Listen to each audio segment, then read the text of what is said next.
প্রথমে পাহাড়, তারপর সমুদ্র। দার্জিলিংয়ের পরে একরত্তি পুত্রকে নিয়ে সমুদ্রে সফর গৌরব চক্রবর্তী ও রিধিমা ঘোষের। সোশ্যাল মিডিয়াতে সেই ছবি শেয়ার করেছেন দম্পতি।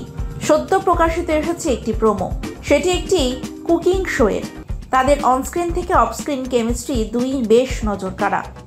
আর সেই কেমিস্ট্রি এবার দেখা গেল তেল ঝাল মশলায়। জি বাংলায় রন্ধনে বন্ধন নামে একটি রান্নার শো নিয়ে আসছে।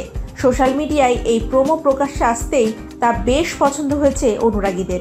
তবে এ তো কাজের অংশ, ব্যক্তিগত জীবনেও একে অপরের সঙ্গে খুশি রিধিমা গৌরব, তা যেন প্রকাশ পায় তাদের প্রত্যেকটা কাজেই। দুজনেই ভীষণ ঘুরতে ভালোবাসেন, একটু ছুটি পেলেই বেরিয়ে পড়েন। জীবনে ছোট ছেলে ধীর আসার পরেও সেই রুটিনে কোনো ছেদ পড়েনি। কয়েক মাস আগে ধীরকে নিয়ে দার্জিলিং গিয়েছিলেন রিধিমা গৌরব। একই জায়গায় নিয়ে গৌরব রিধিমা দুজনে একটা আবেগ ছিল। কেন? কারণ কাঞ্চনজঙ্ঘাকে সাক্ষী রেখে রিধিমাকে প্রেম নিবেদন করেছিলেন গৌরব। তার ছেলে ধীরকে নিয়ে তারা ফের গিয়েছিলেন সেখানে। পাহাড়ের পর সমুদ্র। আপাতত কাজের ব্যস্ততা সামলে থাইল্যান্ড বালুকাবেলায় গৌরব রিধিমা। সোশ্যাল মিডিয়ায় ছোট্ট ধীরকে কোলে নিয়ে ছবি শেয়ার করে নিয়েছেন তারা। লিখেছেন ছোট্ট ছোট্ট পা, সমুদ্র তটের বালি আর অনেক গল্প। ধীরের প্রথম সমুদ্র ভ্রমণ, এখানে স্মৃতি তৈরি হয় একটু আদর, ভালোবাসা আর পরিবারকে নিয়ে।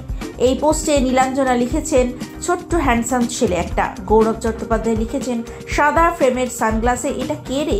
অনিন্দিতা লিখেছেন আমার মন কেড়ে নিল। গৌরবও পরেছিলেন একটি সাদার উপর প্রিন্টেড শার্ট ও নীল প্যান্ট। রিধিমা পরেছিলেন রঙিন প্রিন্টেড ওয়ান পিস।